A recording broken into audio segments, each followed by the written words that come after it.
കർത്താവിന്റെ ധന്യത്തിരുനാമത്തിന് നന്ദിയോടെ സ്തോത്രം ചെയ്യും. അനുഗ്രഹിക്കപ്പെട്ട ഈ നല്ല പകലിൽ കർത്താവിന്റെ മക്കളായി നമുക്കൊന്നു ചേർന്ന് ദൈവത്തെ ആരാധിപ്പാനും സ്തുതിപ്പാനും കർത്താവിനെ മഹിമപ്പെടുത്തുവാനും ദൈവത്തിന്റെ വചനം ധ്യാനിപ്പാനും ദൈവം തരുന്ന അവസരങ്ങൾക്കായിട്ട് സ്തോത്രം ചെയ്യുന്നു. തുടർന്നുള്ള സമയങ്ങൾ പ്രാർത്ഥനയോടെ നമ്മൾ ദൈവവചനത്തിലേക്ക് നമ്മുടെ ശ്രദ്ധയെ തിരിക്കാം. ഇന്ന് പകൽ ഞാൻ നിങ്ങളുമായിട്ട് പങ്കിടുന്നത് പത്രോസിന്റെ 1-ാം ലേഖനത്തിൽ നിന്നുള്ള ചില ആത്മീക സന്ദേശങ്ങളാണ്. First Peter chapter 1. പത്രോസ് എഴുതിയ ലേഖനത്തിന്റെ 1-ാം അധ്യായത്തിൽ ദൈവമക്കളെ കുറിച്ചുള്ള 6 വിശേഷണങ്ങൾ, the descriptions of a Christian believer, ക്രിസ്തീയ വിശ്വാസികളെ കുറിച്ചുള്ള 6 വ്യത്യസ്തമായ സ്ഥാനങ്ങളും പദവികളും കുറിച്ചുള്ള വിവരണമാണ് ഇന്ന് പകൽ നമ്മൾ ഇവിടെ ഒരുമിച്ച് ചിന്തിപ്പാനായിട്ട് പോകുന്നത്. നമ്മൾ ദൈവവചനം എന്ന് പറഞ്ഞ് നമ്മൾ ബൈബിൾ തുറക്കുമ്പോൾ ഈ പുസ്തകത്തിൽ നമ്മൾ കാണുന്നത് ദൈവത്തെ മാത്രമല്ല, ഈ പുസ്തകത്തിൽ നാം നമ്മളെ കാണും. പുസ്തകത്തിന്റെ 1-ാമത്തെ വാക്യത്തിൽ ആദിയിൽ ദൈവം ആകാശവും ഭൂമിയും സൃഷ്ടിച്ചു എന്ന് എഴുതി തുടങ്ങുന്ന പുസ്തകം വെളിപ്പാട് പുസ്തകത്തിൽ അവസാനിക്കുമ്പോൾ ദൈവത്തെക്കുറിച്ചുള്ള 1000 വിവരണങ്ങളും വിശദീകരണങ്ങളും ഉണ്ട്. അത് വാസ്തവമാണ്, നമ്മൾ അത് അംഗീകരിക്കുന്നു. അപ്പോൾ തന്നെ മറ്റൊരത്ഭുതം എന്നാണത് ചോദിച്ചാൽ, ഇത് വായിക്കുന്ന, പഠിക്കുന്ന, ധ്യാനിക്കുന്ന എന്നെക്കുറിച്ചും നിങ്ങളെക്കുറിച്ചും ഈ പുസ്തകത്തിൽ എഴുതിയിട്ടുണ്ടെന്നോർത്ത് ഞാൻ ദൈവത്തിന് സ്തോത്രം പറയുകയാണ്. ഇതിൽ നമ്മളുമായി ബന്ധപ്പെട്ടതുള്ളത് കൊണ്ടാണ് ഇത് നമ്മൾ തുറക്കുന്നത്, ഇത് നമ്മൾ വായിക്കുന്നത്. അതിനായിട്ട് ആമേൻ, കർത്താവ് ഇന്ന് പകലും നമ്മെ സഹായിക്കുമാറാകട്ടെ. ആമേൻ.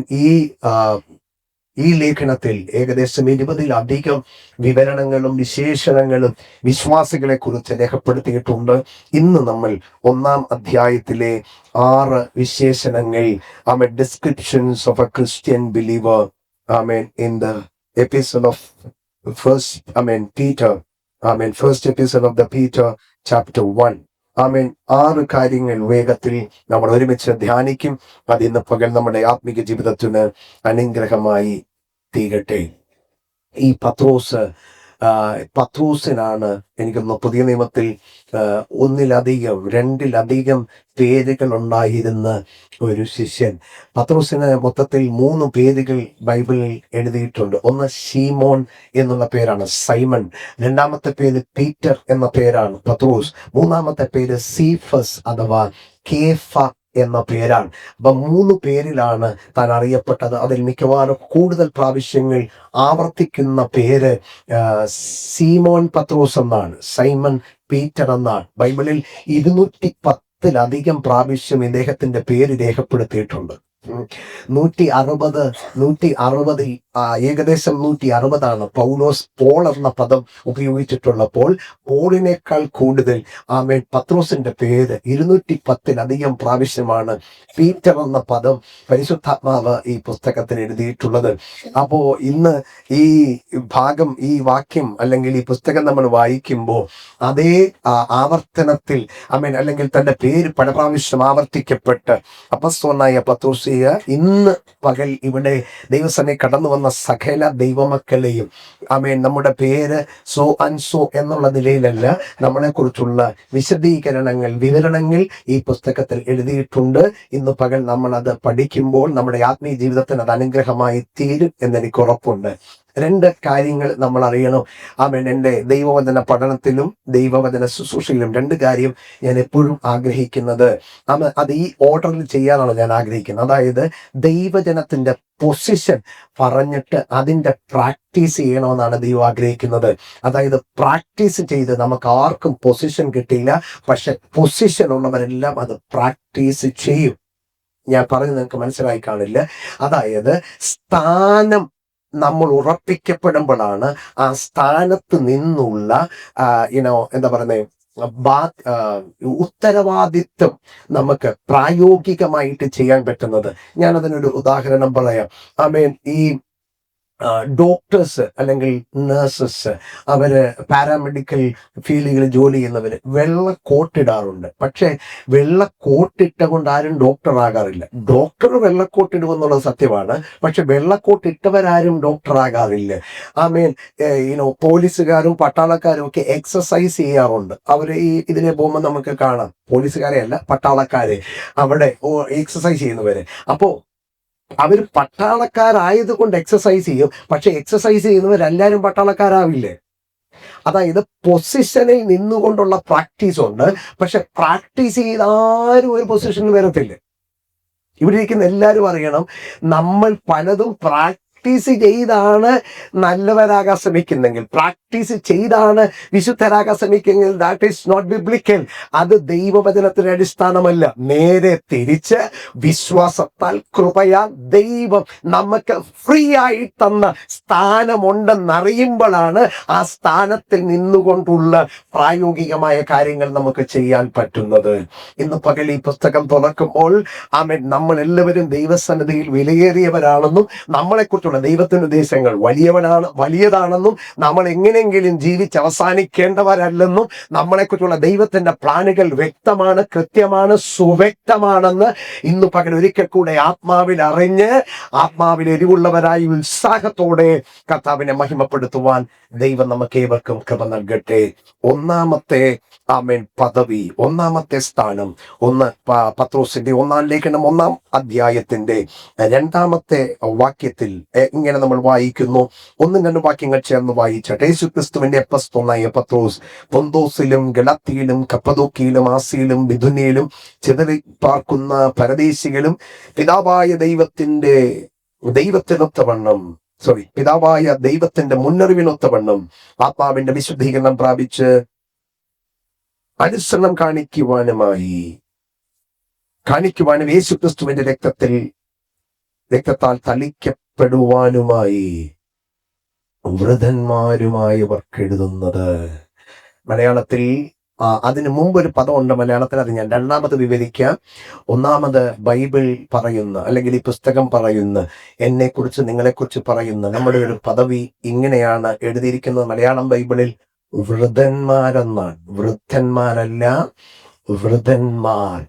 മലയാളത്തിൽ വൃതൻ എന്ന പദത്തിന്റെ അർത്ഥം സാധാരണ മലയാളം വായിക്കുന്നവർക്ക് പോലും മൃതൻ എന്ന് പറഞ്ഞ അറിയത്തില്ല. ഇത് ഏതാണ്, ഈ മൃതനാണോ വൃദ്ധനാണോ എന്നറിയില്ല. ഇപ്പോഴത്തെ ബൈബിളിൽ, പുതിയ ബൈബിളിൽ, നിങ്ങളുടെയൊക്കെ ബൈബിളിൽ വൃതൻ എന്നാണോ എഴുതിയിരിക്കുന്നത്? മലയാളം ബൈബിളിൽ എന്താ എഴുതിയിരിക്കുന്നത്? വേറെ എന്തെങ്കിലും പദം അതിൻ്റെ അകത്തുണ്ടോ? ആരുടെയും ബൈബിളിൽ എല്ലാവരും വൃതന്മാരാണ്. സ്തോത്രം. ഈ വൃതൻ എന്ന് കേൾക്കുമ്പോൾ ഞാൻ ആദ്യം വിചാരിച്ചുകൊണ്ടിരുന്നത് ഇത് ചില പ്രായമുള്ളവരെ കുറിച്ചാ പറയുന്നെന്നാണ് പണ്ട് ഞാൻ വിചാരിച്ചുകൊണ്ടിരുന്നത്.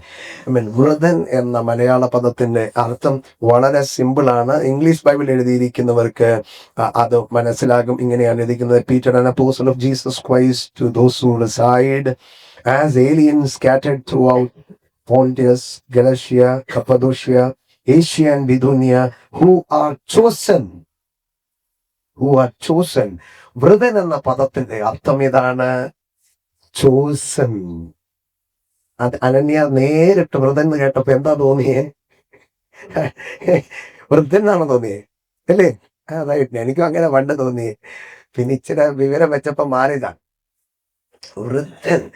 വൃദ്ധന്മാർക്കിടുന്നെന്ന് പറഞ്ഞ മലയാളം അറിയാമല്ല. മലയാളം അറിയാവുന്നവർക്ക് ഇതാകെ അറിയെങ്കിൽ നമ്മൾ ബാക്കി കുഞ്ഞുങ്ങളുടെ കാര്യം പറയാലോ.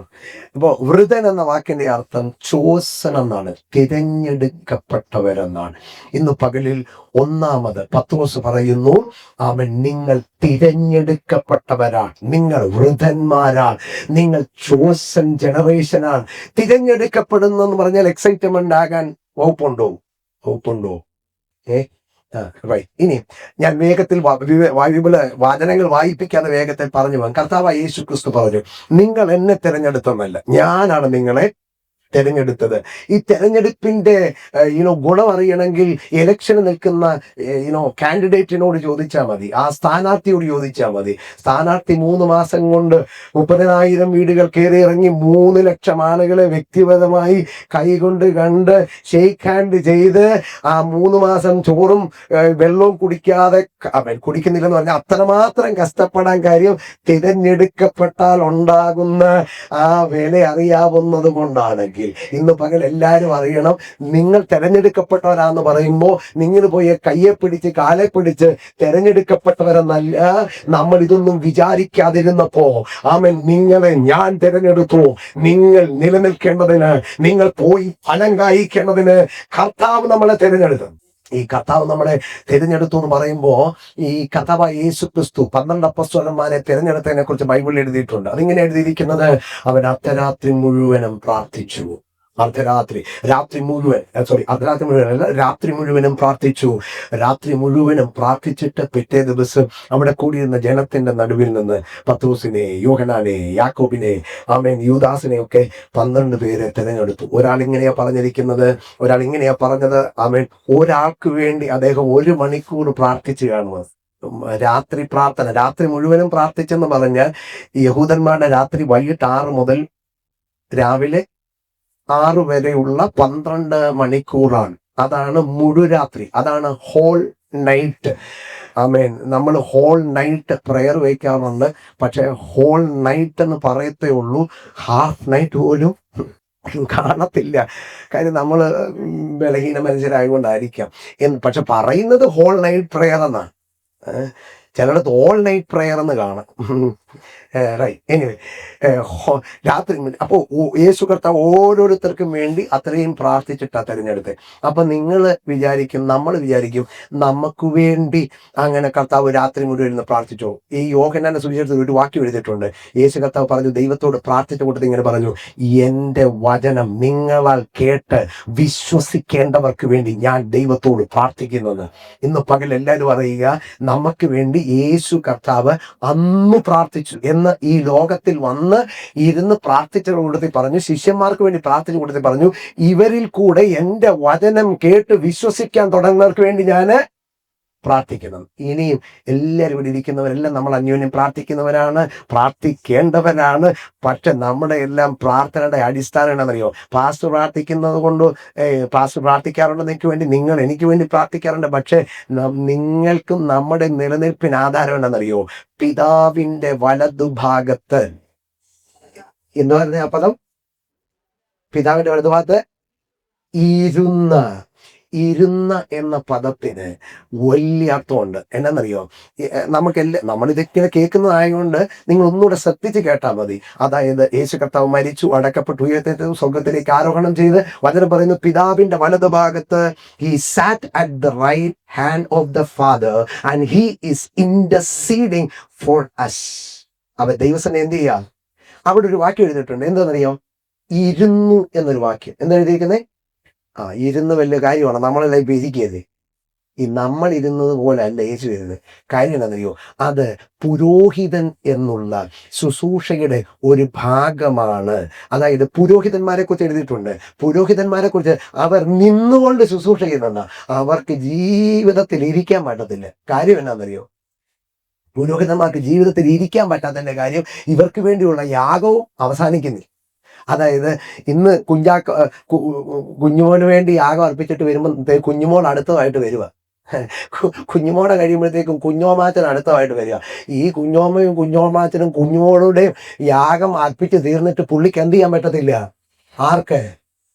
പുരോഹിതന്മാർക്ക് ഇരിക്കാൻ പറ്റാതിരിക്കുമ്പോൾ നിങ്ങളൊരു മഹാപുരോഹിതനെ ഇന്ന് പകൽ ഞാൻ കാണിച്ചു തരാം. ഇവിടെ ഇരിക്കുന്ന സകല കുഞ്ഞുമോളുമാർക്ക് വേണ്ടിയും സകല കുഞ്ഞോമാച്ചന്മാർക്ക് വേണ്ടിയും അവൻ ബലി പൂർത്തീകരിച്ച് he sat at the right hand of the Father. അതിന്റെ അർത്ഥം എന്നാന്ന് പറയാമോ? it shows the rest. ഇതെന്താ കാണിക്കുന്നറിയോ? റെസ്റ്റ് ആണ്. അതായത് ഞാൻ ഇവർക്ക് വേണ്ടി ചെയ്ത് പൂർത്തീകരിച്ചു. ഈ റെസ്റ്റിനെ കുറിച്ച് നിങ്ങൾ പഴയ പുസ്തകത്തിൽ വായിക്കുന്നുണ്ടെന്നറിയോ? 6 ദിവസം ദൈവം സകലതും സൃഷ്ടിച്ചതെന്ന്, 7-ാം ദിവസം ദൈവം എന്തെന്ന് എഴുതിയിരിക്കുന്നത്? റെസ്റ്റ് എടുത്തെന്ന്, ഈ വിശ്രമിച്ചെന്ന്. ആ വിശ്രമത്തിന് അർത്ഥം എന്നറിയോ? It is finished. ഇന്ന് പകലിൽ ആമേൻ എനിക്ക് നിങ്ങളെയും നിങ്ങൾക്ക് എന്നെയും വിശ്വസിക്കാൻ പറ്റത്തില്ലെങ്കിൽ, ഓ ഹല്ലേലൂയ, ഇന്ന് പകൽ നമ്മളൊക്കെ റെസ്റ്റ്ലെസ് ആകട്ടോ. നമ്മളൊക്കെ പലതിലും റെസ്റ്റ്ലെസ് ആണോ അല്ലയോ? ഇനി ഞാൻ എപ്പോഴും പറയാറുണ്ട്, നമുക്കതിന് വലിയ കുഴപ്പമില്ലെന്ന് നമുക്ക് തോന്നിയാലും നമുക്ക് ഏതൊക്കെയോ കുഴപ്പമുണ്ടെന്ന് നമ്മുടെ അകത്ത് തന്നെ പറയുന്നുണ്ട്. നമ്മളെല്ലാവരും റെസ്റ്റ്ലെസ്സാണ്, നമ്മളെല്ലാവരും റെസ്റ്റ്ലെസ്സാണ്. For many reasons we are restless. പക്ഷെ ഇന്ന് ഞാൻ നിങ്ങളെ ഒരു വെളിപ്പാടിലേക്ക് പരിശുദ്ധാത്മാവ് നയിക്കുക. എന്നറിയോ? 6 ദിവസവും സകലവും സൃഷ്ടിച്ചനന്തരം ആമേൻ ഗോഡ് ടുക്ക് റെസ്റ്റ്. ദൈവം വിശ്രമിച്ചു. ആമേൻ. അതിലെ അർത്ഥം ഇറ്റ്സ് ഫിനിഷ്ഡ്. ആമേൻ. ആമേൻ. ഇത് ആമേൻ എന്ത് വന്നേ? പൂർത്തീകരിച്ചു. നിങ്ങൾക്കറിയാമോ, ആ ദൈവത്തിന്റെ റെസ്റ്റിനെ അവൻ ഡിസ്റ്റർബ് ചെയ്തത് മനുഷ്യൻ തന്നെയാണ്. മനുഷ്യൻ പാപം ചെയ്തപ്പോ ദൈവത്തിന്റെ റെസ്റ്റ്, ദൈവത്തിന്റെ വിശ്രമം ഡിസ്റ്റർബ്ഡ് ആയി. പക്ഷെ ഇന്ന് പകലിൽ ഞാൻ എല്ലാവരെയും നോക്കി ഇങ്ങനെ പറയുന്നു, പിതാവിന്റെ വലത് ഭാഗത്ത് പുത്രൻ ഇരിക്കുന്നത് നിങ്ങൾ കാണുന്നുണ്ടോ? നിങ്ങൾ കാണുന്നുണ്ടെങ്കിൽ you can believe that you can also enjoy the rest. ആമേൻ. ഇന്ന് പകലിൽ ആമേൻ പിതാവിന്റെ വലത് ഭാഗത്തിരിക്കുന്ന ആമേൻ സ്തോത്രം കർത്താവിന്റെ ആ ഇരിപ്പിനെ കുറിച്ച് ഇന്ന് പകൽ പറയുന്നു, അത് ദൈവത്തിന്റെ, അത് യേശു ക്രിസ്തുവിന്റെ വിശ്രമമാണ്. ഇന്ന് പകൽ അതേ വിശ്രമത്തിൽ ആമേൻ ആമേൻ ഇന്ന് പകൽ ഞാൻ ഈ വചനം പറയുമ്പോൾ ഹല്ലേലൂയ, മറ്റെല്ലാവരും നമ്മൾക്ക് വേണ്ടി പ്രാർത്ഥിക്കട്ടെ, ഗുഡ് ആൻഡ് വെൽ. പക്ഷെ ഇന്ന് പകൽ ഞാൻ ഒരു കാര്യം ഉറപ്പോടെ ഞാൻ വിശ്വസിച്ച് ഞാൻ ദൈവജനത്തെ നോക്കി ഏറ്റു പറയുന്നു, ഇന്ന് പകൽ യേശു ഇരിക്കുന്നതാണ്, പിതാവിന്റെ വലത് ഭാഗത്ത് ഇരിക്കുന്നതാണ് വിശ്രമത്തിന്റെ അടയാളമെങ്കിൽ, ആ പിതാവിന്റെ വലത് ഭാഗത്തിൽ നമുക്ക് വേണ്ടി അവൻ ഇൻഡസ്ട്രിയുടെ പക്ഷപാതം ചെയ്യുന്ന ആ യേശു ക്രിസ്തുവിന്റെ പ്രാർത്ഥനയാൽ ഇന്ന് പകൽ ദൈവജന റെസ്റ്റ് വിശ്രമം അനുഭവിക്കുന്നവരായി തീരട്ടെ. ഇനി അവിടെ യേശു ഒരിക്കൽ എണ്ണീറ്റ് നിന്നതായിട്ട് ബൈബിളിൽ എഴുതിയിട്ടുണ്ട്. അതെപ്പോഴാണ് യേശു എണ്ണീറ്റെന്നറിയാമോ? തൻ്റെ ആമേൻ ദാസൻ, തൻ്റെ മകൻ സ്തേഫാനോസ് ആമേൻ യെരൂശലേമിന്റെ മണ്ണിൽ കല്ലേറ് കൊണ്ടവനായി. ആമേൻ എല്ലാവരും ചുറ്റും നിന്ന് കല്ലെറിഞ്ഞ് അവനെ വീഴ്ത്തിക്കളയുമ്പോൾ ആമേൻ ഇവരുടെ മേൽ പാപം ആമേൻ വെക്കരുതേ എന്ന് പറഞ്ഞ് തൻ്റെ പ്രാണനെ ദൈവസന്നിധിയിലേക്ക് ആമേൻ സ്തേഫാനോസ് ഏൽപ്പിച്ചു കൊടുക്കുമ്പോൾ അവിടെ ഇങ്ങനെ വായിക്കുന്നു, സ്വർഗം തുറന്നിരിക്കുന്നതും ദൈവത്തിന്റെ വലത് ഭാഗത്ത് കർത്താവ് നിൽക്കുന്നതും ഞാൻ കണ്ടു. എപ്പോഴാ കർത്താവ്? ഒരു കാര്യം എനിക്ക് ഉറപ്പുണ്ട്, ഞാനിപ്പോൾ നമ്മൾ ആമേൻ ദൈവജനത്തിന്റെ സഫറിങ്ങിനെ കുറിച്ച് പറഞ്ഞില്ലേ? ആമേൻ. അത് പറയുമ്പോൾ ഞാൻ ഉറപ്പായിട്ട് വിശ്വസിക്കുന്നുണ്ട്, ഹി വിൽ ബി ഡിസ്റ്റർബ്ഡ്. കർത്താവ് ഡിസ്റ്റർബ് ചെയ്യപ്പെടും. അതിന്റെ അർത്ഥം ദൈവത്തിന്റെ ഉദ്ദേശം നഷ്ടപ്പെട്ടു എന്നല്ല. ആമേൻ സ്തോത്രം. ആമേൻ കർത്താവ് ആ മനുഷ്യന് വേണ്ടി, ആർക്ക് വേണ്ടി? സ്തേഫാനോസിന് വേണ്ടി എഴുന്നേറ്റു. അതിൽ പിന്നീട് ഒരു കാര്യം, അത് ഡിസ്റ്റർബ് എന്ന് ഞാൻ പറഞ്ഞതിന്റെ കാര്യം എന്നറിയോ? പിന്നീട് കുറച്ചു ദിവസം കഴിഞ്ഞപ്പോ ആമൻ അധികാര പത്രവുമായി ഡെമാസ്കോസിലേക്ക് പോയ ഒരു മനുഷ്യനെ ഓർമ്മയില്ലേ? പേര് ശൗല് എന്ന് മറുപേരുള്ള പൗലോസ്. ആ പോകുന്ന വഴിക്ക് ആമൻ വലിയൊരു പ്രകാശമേറ്റ് താന് നിലത്ത് വീഴുന്നു നമ്മൾ കാണുന്നുണ്ട്. നിലത്ത് വീഴുമ്പോൾ ചോദിക്കുന്നു, കർത്താവേ അങ്ങ് ആരാകുന്നു? അതിന്റെ മറുപടി എന്നാന്നറിയോ? നീ ഉപദ്രവിക്കുന്ന നസേനാകുന്ന യേശുവാണ് ഞാൻ. എന്തോ ആമേൻ. അതായത് ആമേൻ പൗലോസ് യേശുവിനെ നേരിട്ട് കണ്ടിട്ടുള്ള ആളല്ല. പൗലോസ് നേരിട്ട് യേശുവിനെ അടിച്ചതോ തൊഴിച്ചതോ ആളല്ല.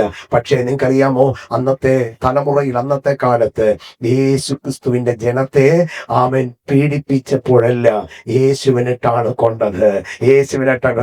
So when you are persecuted in the name of the Lord, when you are suffering, amen, because of the faith that you hold on, amen, that will disturb him. അതവനെ ആമേൻ ചലിപ്പിക്കുമെന്നറിയുക, അല്ലെങ്കിൽ അവനെ ഡിസ്റ്റർബ് ചെയ്യുമെന്നറിയുക. ഇന്ന് പകലിൽ ആമേൻ സ്തോത്രം ഇരിക്കുന്ന എല്ലാവരും ഹല്ലേലൂയ, ഹല്ലേലൂയ, ഹല്ലേലൂയ. കർത്താവേ നന്ദിയോടെ ഞങ്ങൾ അങ്ങേ സ്തുതിക്കുകയാണ്. പിതാവിന്റെ വലത് ഭാഗത്തിരിക്കുന്ന, ഇന്ന് പകലിൽ എല്ലാവർക്കും വിശ്വസിക്കാൻ പറ്റും, പിതാവിന്റെ വലത് ഭാഗത്തിരിക്കുന്ന കർത്താവ് നമുക്ക് വേണ്ടി പ്രാർത്ഥിക്കുന്നു. അങ്ങനെ തിരഞ്ഞെടുക്കപ്പെട്ടവരാണ് നമ്മൾ. You are chosen. അപ്പം തിരഞ്ഞെടുക്കപ്പെട്ട പലരും ജീവിതത്തിൽ പരാജയം സംഭവിക്കുമ്പോൾ, നിന്നെ ഞാൻ തിരഞ്ഞെടുത്തിട്ടില്ല എന്ന് പറയുന്ന ആളല്ല യേശു എന്നറിയോ? ഈ പിള്ളേർ ഒത്തിരി ഡിസ്റ്റർബ് ചെയ്യുമ്പോൾ, അല്ലെങ്കിൽ അങ്ങ് തലവേദന മേൽ തലവേദനയാകുമ്പോൾ ചിലരെങ്കിലും പറയും, നീ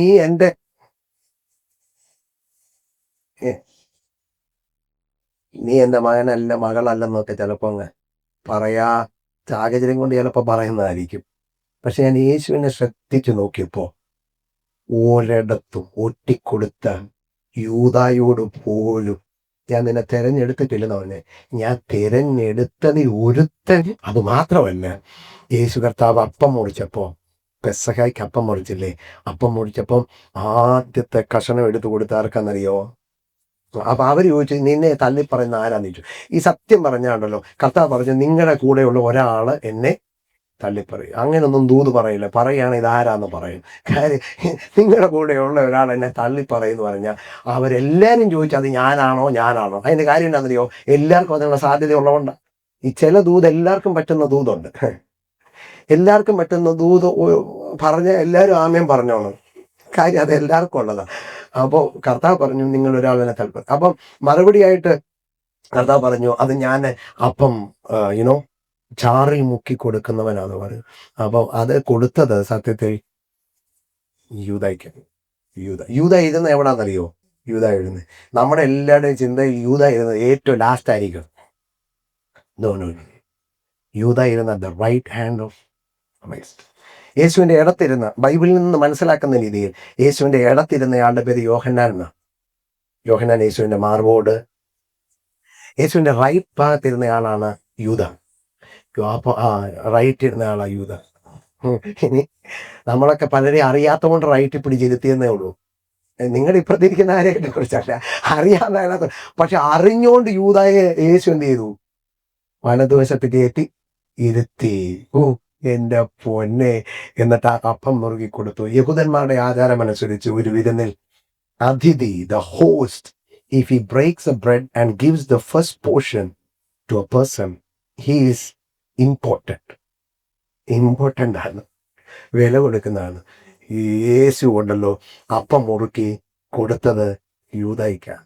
നമുക്കിത് പിന്നീട് വായിച്ചപ്പോഴാണ് പിന്നീട് നമുക്ക് മനസ്സിലായെങ്കിൽ യൂദായിക്ക് ഇത് നന്നായിട്ട് അറിയാം. അവിടെ വെച്ചേലും പുള്ളി കാലെ വീഴേണ്ടതായിരുന്നു. നീ ഇത്രയും പേരുണ്ടായിട്ടും നീ എനിക്ക് വായിക്കും. അവിടുന്ന് യൂദ ഇറങ്ങി പോകുന്ന കാര്യമൊക്കെ നമുക്കറിയാം. പിന്നീട് യേശുവിനെ അറസ്റ്റ് ചെയ്യാൻ വേണ്ടി ഇവരുമായിട്ട് വന്നിട്ട് അവൻ എങ്ങനെ യേശുവിനെ ഊറ്റിക്കൊടുത്തെന്നറിയോ? വിത്ത് കിസ്, ചുംബനം ചെയ്തു, ഉമ്മ കൊടുത്താണ് ഊറ്റിക്കൊടുത്തത്. ഇദ്ദേഹം വരുന്നത് എന്തിനാന്ന് യേശുവിന് അറിയായിരുന്നോ? യേശുവിന് അറിയുന്നില്ലേ? പുള്ളി വിശുദ്ധ ചുംബനം കൊടുക്കാൻ വേണ്ടി വരുക, ഹോളി കീസ് കൊടുക്കാൻ വേണ്ടി വരിക യേശുവിൻ്റെ അടുക്കൽ വന്നിട്ട്. കാര്യം എന്നാണെന്നറിയോ? യേശുവിനെ ഒറ്റിക്കൊടുക്കാൻ കാണിച്ചു കൊടുക്കേണ്ട കാര്യം എന്നാണെന്നറിയോ? കാണിച്ചു കൊടുക്കേണ്ട കാര്യം ഞാൻ എപ്പോഴും എന്നെ അത്ഭുതപ്പെടുത്തിയിട്ടുണ്ട്. യേശു കർത്താവിനെ കണ്ടാൽ ബാക്കിയുള്ള മനുഷ്യരെ, സാധാരണ മനുഷ്യരെ പോലെ ഇരുന്നയാളാണ് യേശു കർത്താവ്. തലക്കിരീടവും കയ്യിൽ വടിയും അരക്ക് കെട്ടും പ്രത്യേകിച്ച് ഒരു ഇല്ലായിരുന്നു. സാധാരണക്കാരായിരുന്നു യേശു. അതുകൊണ്ട് ഇവന്മാർക്ക് വന്നിനി ആള് മാറി എങ്ങനെ അറസ്റ്റ് ചെയ്താൽ ഇപ്പം വേണം ആരെങ്കിലും ഇങ്ങോട്ട് കയറി വന്നാൽ അറിയാം ഈ മുന്നിൽ നിൽക്കുന്ന ആള് മാസ്റ്ററാന്ന്. ഇല്ലേ? ഒന്ന് ഞാൻ ഇവിടെ ഇങ്ങനെ അങ്ങോട്ടും തിരിഞ്ഞ് നിൽക്കുന്നത് ഒരു കാര്യം. പിന്നെ ഒരുപക്ഷെ ഞാൻ ഈ വെള്ള ഷർട്ട് ഇട്ടേക്കുന്നുമുണ്ട്. പിന്നെ ഇവിടെയൊക്കെ ആയതുകൊണ്ട് കുഴപ്പമില്ല. നാട്ടിലാണെ അറിയാം ബാസ്റ്റഡയാന്ന്. ഇവിടെ വിചാരിക്കും TRSന്റെ ആളായിരിക്കും. അതുകൊണ്ട് വെള്ള ഷർട്ട് ഇട്ടവരെ കാണുമ്പോൾ എല്ലായിടത്തും പോയി പ്രൈസറോടൊന്നും പറയണ്ട. അവർ കോൺഗ്രസ്സുകാരോ TRSകാരോ ഒക്കെ ആയി. ഓക്കെ, എങ്ങനെ ഈ മുത്തം കൊടുത്ത് യേശുവിനെ ഒറ്റിക്കൊടുക്കാൻ വേണ്ടി വരുമ്പോൾ ഇതറിയാവുന്ന ഞാനാണെങ്കിൽ, എൻ്റെ പൊന്നെ, അറിയാവുന്ന നിങ്ങളാണെങ്കിൽ ഒരിക്കലും നമ്മുടെ വായിൽ വരാത്ത ഒരു പദമാണ് യേശുവിൻ്റെ വായിൽ വന്നത്. എന്നാ വിളിച്ചറിയോ? ഫ്രണ്ട്, സ്നേഹിത, നീ എന്നെ ചുംബനം കൊണ്ട്. ഇത് സത്യത്തിൽ ഇവനെ മാനസാന്തരത്തിലേക്ക് കൊണ്ടുവരേണ്ടതാരും. ഞാൻ തിരഞ്ഞെടുത്തിട്ടില്ലെന്ന് പറഞ്ഞാൽ തിരഞ്ഞെടുത്തവരിൽ ഒരുത്തൻ ഇങ്ങനെ പോയത്. യേശുവിനെ ഊറ്റിക്കൊടുക്കുമ്പോഴും യേശു തിരിച്ചവനോട് പറഞ്ഞത് സ്നേഹിതാന്ന. ഇന്ന് പകലിൽ നിങ്ങൾ ശ്രദ്ധിച്ച് കർത്താവിനെ കേട്ടാൽ, ശ്രദ്ധിച്ച് കർത്താവിനെ നോക്കിയ, ഇങ്ങനെ വല്ലതും ദൈവത്തിൽ നിന്ന് കേട്ടവർ മാത്രമുള്ള പ്രതികരണമാണ് ദൈവത്തിന് ആവശ്യം. കാര്യം എന്നറിയോ? ഞാൻ മുമ്പേ പറഞ്ഞ പോലെ ഇലക്ഷൻ ആളുകൾ നിൽക്കുമ്പോൾ അവരുടെ നല്ല ഗുണങ്ങളൊക്കെ വിവരിച്ചും പറഞ്ഞുമൊക്കെയാണ് ഇലക്ഷന് തിരഞ്ഞെടുക്കപ്പെടുന്നത്. പക്ഷെ നമ്മളെ ദൈവം ആരും തിരഞ്ഞെടുക്കുന്നത് നമ്മുടെ ഗുണം കൊണ്ടാണ്, നമ്മുടെ നന്മ കണ്ടിട്ടല്ല, കരുണയിലും കൃപയിലുമാണ്. ചിലപ്പോൾ നമ്മുടെയൊക്കെ ഭാവവും പരുവും ഒക്കെ കണ്ടാൽ എന്നെ അല്ലാതെ ഇനി ആരെയാണ് ഇവിടെ തെരഞ്ഞെടുക്കാനുണ്ടെന്ന് തോന്നുന്നെങ്കിൽ റോങ്, അത് തെറ്റാണ്. ആമേൻ. ദൈവത്തിന്റെ തെരഞ്ഞെടുപ്പിനായി ഞാൻ ദൈവത്തിന് സ്തോത്രം പറയും. ദൈവത്തിന്റെ തെരഞ്ഞെടുപ്പ് ആക്സിഡന്റൽ അല്ല, അത് ആകസ്മികമല്ല.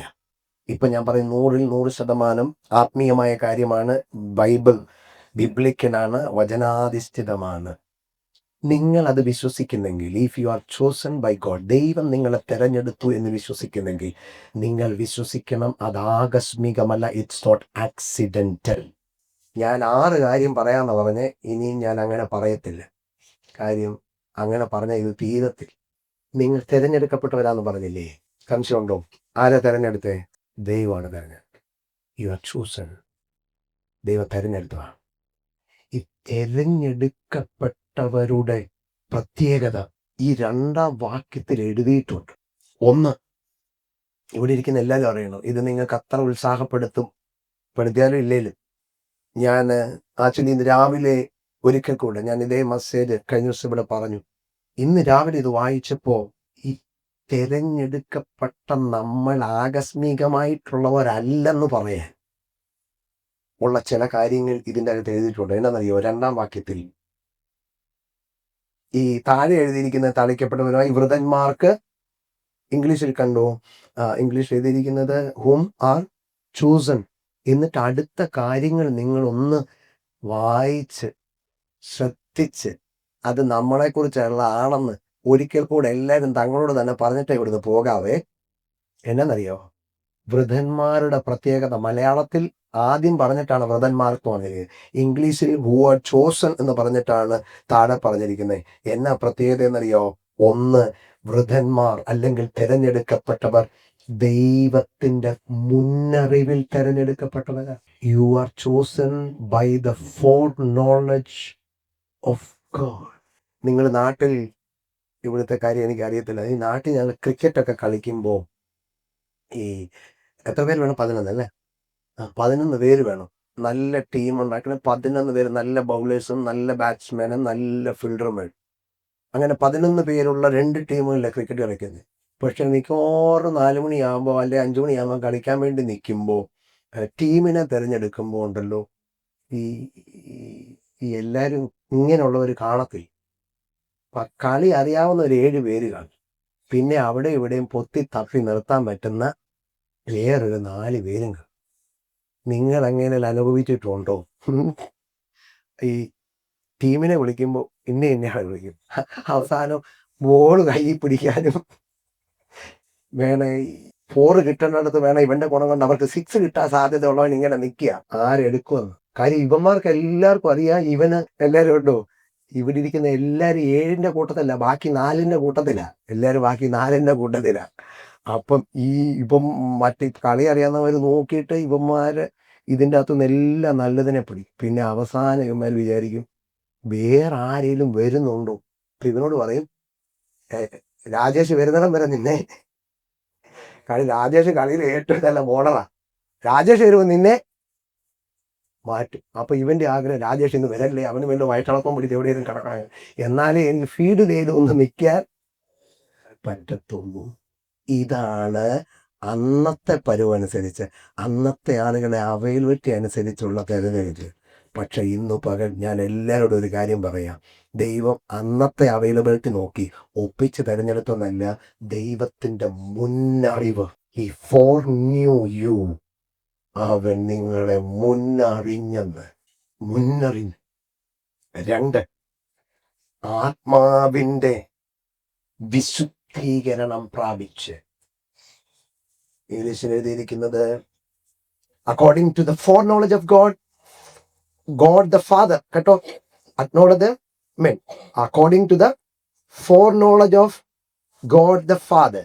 Number 2, by the sanctifying work of the Spirit. ആത്മാവിന്റെ വിശുദ്ധീകരണം പ്രാപിച്ച്. തിരഞ്ഞെടുക്കപ്പെട്ടവരാരാ? ആത്മാവിന്റെ വിശുദ്ധീകരണം പ്രാപിച്ചവർ. 3, to obey Jesus Christ. ഇവിടെ ആരൊക്കെ വന്നെന്ന് നോക്കിയേ? പിതാവായ ദൈവത്താൽ മുന്നറിഞ്ഞ് പരിശുദ്ധാത്മാവിനാൽ വിശുദ്ധീകരിക്കപ്പെട്ട് യേശുക്രിസ്തുവിന്റെ അനുസരണത്തിനായി. അവിടെ ഇംഗ്ലീഷിൽ ആ വാക്യം യേശുക്രിസ്തുവിന്റെ ടു ഒബേ ജീസസ് ക്രൈസ്റ്റ് എന്ന് എഴുതിയിരിക്കും. യേശുക്രിസ്തുവിനോട് അനുസരണം കാണിക്കാൻ ഇന്ന് പകൽ പ്രിയമുള്ള ദൈവമക്കളെ, നമ്മളുമായിട്ടുള്ള ദൈവത്തിന്റെ ഇടപാടിൽ ത്രിയേക ദൈവത്തിന്റെ അസാധാരണമായ ഇൻവോൾവ്മെന്റ് ഉണ്ടെന്ന് എന്തുപോലെ അറിയുമ്പോ നമ്മുടെ ക്രിസ്തീയ ജീവിതം നമ്മൾ വിചാരിക്കുന്നതിന്റെ അപ്പുറത്താണ് നമുക്ക് മനസ്സിലാകുക. God the father, God the son, God the Holy Spirit. എന്നിട്ട് അടുത്ത കാര്യം, അനുസരണം കാണിപ്പാനും യേശുക്രിസ്തുവിന്റെ രക്തത്താൽ തളിക്കപ്പെടുവാനുമായി. നിങ്ങൾക്കറിയാമോ, ഞാൻ പുതിയ നിയമത്തിന്റെ ഭാഗങ്ങൾ നമുക്ക് കൂടുതൽ അർത്ഥമാകാൻ പഴയ നിയമത്തിൽ ഒത്തിരി ഉദാഹരണങ്ങളുണ്ട്. സ്പ്രിംഗ്ലിംഗ് ഓഫ് ദ ബ്ലഡ്, രക്തത്തളിപ്പ് പ്രധാനമായിട്ടും ഉപയോഗിച്ചുകൊണ്ടിരുന്നത് സാങ്ക്ടിഫിക്കേഷൻ, ക്ലെൻസിങ്ങിന് വേണ്ടിയാണ്, ശുദ്ധീകരണത്തിന് വേണ്ടിയാണ്. മൃഗങ്ങളുടെ രക്തം പഴയ നിയമത്തിൽ 4 കാര്യങ്ങൾക്ക് വേണ്ടി ഉപയോഗിച്ചിരുന്നു. 1, ശുദ്ധീകരണം, ക്ലെൻസിങ്. 2, പുരോഹിതന്മാരുടെ ശുദ്ധീകരണം, cleansing of the priest. Number 3, to confirm the covenant. ആമേൻ, ഉടമ്പടികൾ ഉറപ്പിക്കാൻ ബ്ലഡ് ഉപയോഗിച്ചിരുന്നു. ആമേൻ, മാത്രമല്ല ആമേൻ, പ്രായച്ചിത്തം എന്ന് പറഞ്ഞാൽ അറ്റോൺമെന്റ്, അതിനുവേണ്ടി ബ്ലഡ് ഉപയോഗിച്ചിരുന്നു. നിങ്ങൾ ശ്രദ്ധിച്ച് കേട്ടോ, നിങ്ങൾ ആരാൽ തളിക്കപ്പെടാമെന്ന? യേശുക്രിസ്തുവിന്റെ രക്തത്താൽ തളിക്കപ്പെടുവാനുമായി. അവിടെ എന്തെല്ലാം ഉണ്ടെന്നറിയോ? ഇന്നുകൊണ്ട് എന്തുണ്ടെന്നറിയാമോ? അതിൻ്റെ അകത്ത് ശുദ്ധീകരണമുണ്ട്. യേശുക്രിസ്തുവിന്റെ രക്തത്തിൽ ശുദ്ധീകരണമുണ്ട്. യേശുക്രിസ്തുവിന്റെ രക്തത്തിൽ ഇവിടെ ഇരിക്കുന്ന പുരോഹിതന്മാരായ നമ്മുടെ എല്ലാവരുടെയും ശുദ്ധീകരണമുണ്ട്. യേശുക്രിസ്തുവിന്റെ രക്തത്താലാണ് ഞാനും നിങ്ങളും തമ്മിലുള്ള കവനന്റ് ഉറപ്പിക്കപ്പെട്ടിരിക്കുന്നത്. യേശുക്രിസ്തുവിന്റെ രക്തത്തിലാണ് പ്രായശ്ചിത്തം ഉള്ളത്.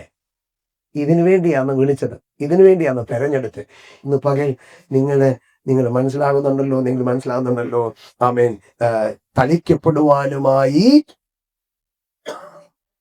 വൃതന്മാരുമായി വർക്കിടുന്നത്. ഒന്ന് നോക്കിയേ. ആമേൻ. according to the foreknowledge of God the Father, by the sanctifying work of the Holy Spirit, and to obey Jesus Christ and be sprinkled with His blood. ഇന്ന് പകൽ ഇവിടെ ഇരിക്കുന്ന തെരഞ്ഞെടുക്കപ്പെട്ടവരെന്ന് പറയാ. ഹല്ലേലൂയ. ഇന്ന് പകൽ ഇവിടെ ഇരിക്കുന്ന തെരഞ്ഞെടുക്കപ്പെട്ടവരെന്ന് പറയുമ്പോൾ ഇന്ന് പകലിൽ എത്ര പേർക്ക് ദൈവസന്നിധിയിൽ സന്തോഷിപ്പാൻ കഴിയുന്നുണ്ട്? ഇന്ന് പകൽ ഒരിക്കൽ കൂടെ ഞാൻ ആത്മനിയോഗത്തോടെ ഞാൻ വിളിച്ചു പറയുന്നു, hallelujah. Holy spirit of God. ഒരു വാക്യം കൂടെ ഇതിനോട് ചേർന്ന് വായിച്ചിട്ട് ഞാൻ നിർത്തുക. Second Thessalonians chapter 2 verse 13. തെസ്സലോനിക്കർക്ക് എഴുതിയ പൗലോസ് എഴുതിയ 2-ാം ലേഖനം. ദൈവം നിങ്ങളെ ആദ്യം മുതൽ ആത്മാവിന്റെ വിശുദ്ധീകരണത്തിലും സത്യത്തിന്റെ വിശ്വാസത്തിലും എന്തിനാ തെരഞ്ഞെടുത്തേ? രക്ഷിക്കാനാ തെരഞ്ഞെടുത്തേ, ശിക്ഷിക്കാനല്ല. You are chosen by God for salvation. ശിക്ഷിക്കാനാണ് തെരഞ്ഞെടുക്കണോ? അങ്ങ് വിട്ടാ മതി. ഇന്ന് പകൽ ഇതിൻ്റെ അകത്ത് കയ്യിലിരിക്കുന്ന സകലരോടും ദൈവജനത്തിന്റെ വ്യക്തമായ ഗൈഡൻസിൽ ഞാൻ വിളിച്ചു പറയാം, you are chosen for salvation, not for destruction. ഞാൻ എപ്പോഴും വിശ്വസിക്കുന്ന കാര്യം പറയാം. whenever God takes initiatives, ദൈവം എപ്പോഴൊക്കെ ഇനിഷ്യേറ്റീവ് എന്ന് പറഞ്ഞാൽ എന്താണ്? മുൻകൈ എടുക്കുന്നു, അതിനെ എല്ലാം കംപ്ലീറ്റ് ചെയ്യുന്നതും കർത്താവായിരിക്കും. ഉദാഹരണം, ഈജിപ്തിൽ നിന്നും ഇസ്രായേലിനെ വെടിയിക്കാൻ മുൻകൈ എടുത്തത് ആരാന്നറിയോ? കർത്താവ്. മിദ്യാനിൽ നിന്നും ഇസ്രായേലിനെ വിടിവിക്കാൻ മുൻകൈ എടുത്താരെന്നറിയോ? കർത്താവ. മനുഷ്യരെ രക്ഷിക്കാൻ മുൻകൈ എടുത്താരെന്നറിയോ? കർത്താവ. ഇന്ന് പകലെ ഹല്ലേലൂയ, ഈ വാക്യം ഒന്നുകൂടെ ഞാൻ വായിച്ചാട്ടെ. ഞങ്ങളോ കർത്താവിന് പ്രിയരായ സഹോദരന്മാരെ, ദൈവം നിങ്ങളെ ആദ്യം മുതൽ ആത്മാവിന്റെ വിശുദ്ധീകരണത്തിനും സത്യത്തിന്റെ വിശ്വാസത്തിനും രക്ഷയ്ക്കായി തിരഞ്ഞെടുത്തത് കൊണ്ട് പൗലോസ് അവര് നിമിത്തം സ്തുതിച്ചെങ്കിൽ, തെരഞ്ഞെടുക്കപ്പെട്ടവർ നിമിത്തം ഒരു ഉപദേശ ദൈവത്തെ സ്തുതിച്ചെങ്കിൽ, തെരഞ്ഞെടുക്കപ്പെട്ടവർ എത്ര അധികം സ്തുതിക്കണം? ഹല്ലേലൂയ. തെരഞ്ഞെടുക്കപ്പെട്ടവത്തെ അധികം സ്തുതിക്കണം. തെരഞ്ഞെടുക്കപ്പെട്ടവത്തെ അധികം സ്തുതിക്കണം. ഇന്ന് പകലിൽ യു ആർ ചോസൻ. നിങ്ങൾ തിരഞ്ഞെടുക്കപ്പെട്ടവരാണ്, വൃതന്മാരാണ് എന്ന് ആമേൻ പത്രോസ് തന്റെ ലേഖനത്തിലൂടെ പുതിയ നിയമ വിശ്വാസത്തെ ഉറപ്പിക്കാൻ കാര്യം എന്നറിയോ? നിങ്ങൾ ഈ പിന്നീട് ഈ പുസ്തകം വായിച്ചു നോക്കൂ. അഗ്നി സമാനമായ ശോധനകളിൽ കൂടെ കടന്നുപോയപ്പോ അവരും ദൈവത്തോട് ചോദിച്ചു കാണും, കർത്താവേ, ഞങ്ങൾക്ക് എന്തുകൊണ്ട് ഈ ശോധന, ഞങ്ങൾക്ക് എന്തുകൊണ്ട് ഇത്രയും പ്രയാസം, ഞങ്ങൾക്ക് എന്തുകൊണ്ട് ഇത്രയും വലിയ പ്രതിസന്ധികളെന്ന് ചോദിച്ചപ്പോ കർത്താവ് ആശ്വസിപ്പിക്കുമെന്ന് പറഞ്ഞ് ആമേൻ ഒരു വാക്ക് പറയല്ലായിരുന്നു പത്രോസ് ചെയ്തത്. പത്രോസ് അതിനൊക്കെ മുമ്പ്, ആ വിഷയത്തിലേക്ക് കടക്കും മുമ്പ്, ശോധനയുടെ ഡീറ്റെയിലിംഗ് ചെയ്യുന്നതിന് മുമ്പ് കർത്താവിനോട് പറഞ്ഞു, ആമേൻ പത്രോസ് ആത്മനിയോഗത്തോടെ പറഞ്ഞു, നിങ്ങൾ വിളിക്കപ്പെട്ടവരാണ്, നിങ്ങൾ ദൈവത്തിന്റെ മുന്നറിവുള്ളവരാണ്, നിങ്ങൾ പരിശുദ്ധാത്മാവിനെ വിശുദ്ധീകരണം പ്രാപിക്കുവാൻ വിളിക്കപ്പെട്ടവരാണ്, നിങ്ങൾ ആമേൻ യേശു ക്രിസ്തുവിന്റെ അനുസരണത്തിനായിട്ട് വിളിക്കപ്പെട്ടവരാണ്.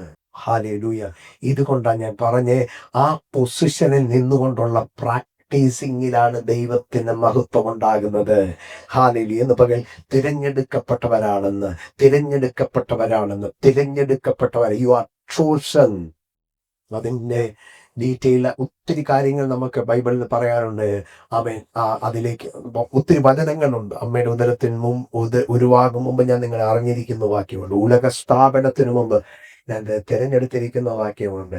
ഇതിന്റെ ആകെത്തുക എന്നറിയോ? ഇതിന്റെ ആകെത്തുക ഈ ഒറ്റ കാര്യമുള്ളൂ, ഗോഡ് കോൺഷ്യസ് ആകാൻ വേണ്ടിയാണ്.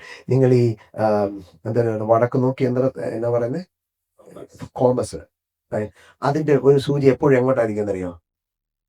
കോമ്പസിന്റെ. നിങ്ങൾ എങ്ങനെ തിരിച്ചാൽ അതിന്റെ ഒരു കോമ്പസ് വന്ന് നിൽക്കുന്ന എങ്ങോട്ടാന്ന് ചോദിച്ചാൽ നോർത്തിലേക്കാ എന്നതുപോലെ ജീവിതത്തിന്റെ ഏറ്റവും കഠിനതയിലേക്ക് കാലെടുത്ത് വയ്ക്കാൻ തുടങ്ങുന്ന പുതിയ നിയമസഭയോട് അപ്പസ്തോലൻ ആത്മാവിൽ ചാലഞ്ച് ചെയ്യാനുള്ള കാര്യം എന്നറിയോ? നിങ്ങൾ എങ്ങനെ കറങ്ങിത്തിരിഞ്ഞാലും the compass should lead you to north. അവൻ എന്നതുപോലെ അവൻ നിങ്ങളെ മുൻനിയമിച്ച്, നിങ്ങളെ മുന്നറിഞ്ഞ്, നിങ്ങളെ വിശുദ്ധീകരിച്ച്, നിങ്ങളെ അവൻ തളിച്ച്, അവൻ പിതൃത്വ പരിശുദ്ധാത്മാവിങ്കലേക്ക് അവൻ നിങ്ങളുടെ ശ്രദ്ധയെ കൊണ്ടുവരാൻ അവൻ പരിശുദ്ധാത്മാവ് നിയോഗം കൊടുക്കുമ്പോൾ ഇന്ന് തൊഴിലൂടിയിരിക്കുന്ന ദൈവമക്കളോട് ഞാൻ ഇങ്ങനെ പറഞ്ഞ് അവസാനിപ്പിക്കട്ടെ. ബാക്കി 5 പിന്നീട് നമുക്ക് നോക്കാം. ഹല്ലേലൂയ. ആമേൻ. ഇന്ന് പകലിൽ ആമേൻ സ്തോത്രം ഞാൻ ഉറപ്പോടെ പറഞ്ഞ് ഇങ്ങനെ അവസാനിപ്പിക്കുക. ആമേൻ. ഇവിടെ ഇരിക്കുന്ന ആമേൻ ചോസൺ വൺ, തിരഞ്ഞെടുക്കപ്പെട്ടവർ. ആമേൻ. തിരഞ്ഞെടുക്കപ്പെട്ടവർ നമ്മളാ. തിരഞ്ഞെടുത്തത് ദൈവമാണ്. തിരഞ്ഞെടുക്കപ്പെടുന്നവർക്കല്ല. ഈ തിരഞ്ഞെടുപ്പിന്റെ ഉദ്ദേശം അറിയുന്നത് തിരഞ്ഞെടുക്കുന്നവരാണ്. ഇന്ന് പകലിൽ ആമേൻ തിരഞ്ഞെടുപ്പിന്റെ പിന്നിൽ, ആ ചൂസിങ്, ആ ഇലക്ഷന്റെ പിന്നിൽ ദൈവത്തിന് ഉദ്ദേശമുണ്ടെന്ന് എല്ലാവരും ഇന്ന് പകൽ അറിയണം. ഇന്ന് പകൽ ഞാൻ ആത്മനിയോഗത്തോടെ വിളിച്ചു പറയുന്നു, ദൈവത്തിന്റെ എല്ലാ ഇനിഷ്യേറ്റീവിന്റെയും പിന്നിൽ ദൈവത്തിന് ഉദ്ദേശമുണ്ട്. ആ ദൈവം ആ ഉദ്ദേശങ്ങളെ നിവർത്തിക്കും. എല്ലാ കണ്ണുകളും നിമിഷം ദൈവം